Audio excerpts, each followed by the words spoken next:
I wanted to point something out that home inspectors and, of course, property owners seem to do, including myself, and that is to inspect only a certain section of a building without taking other things into consideration.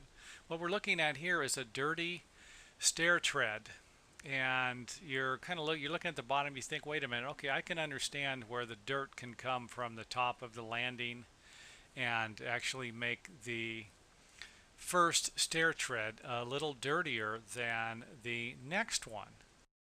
It isn't hard to do. I mean, look at the one. We've got the one on the right is dirty, and the one on the, I'm sorry, the one on the left is dirty, the one on the right is clean, and you're trying to think, hey, what the heck's going on? And then we take a look at the bolts that are holding the stairway or connecting the treads to the stair stringer, and of course they are a little rusted.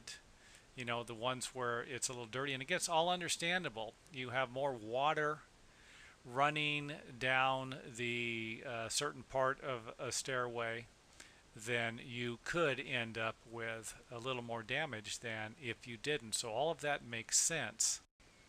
And of course here we have a bolt that looks practically brand new. And again, like I said, this kind of stuff will throw off a building inspector. You can think, wait a minute, we've got some type of a problem here. Until we take a look at the big picture. Now here's what I'm talking about. We've got two treads that look like they're a little dirtier, and this might give us a sign, or at least our first clue, that maybe the other treads were replaced and these weren't.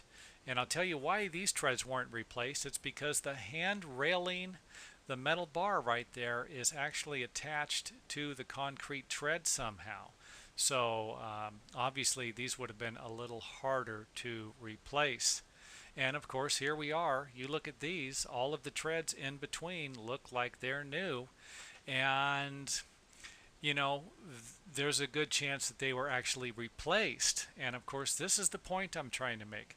I can't tell you how many times a building inspector or property owner will look at some type of staining and think they have a problem when realistically they don't have as big of a problem, or it isn't exactly what they think it is going to be. And this is a typical problem in the home inspection industry, and I just wanted to point it out.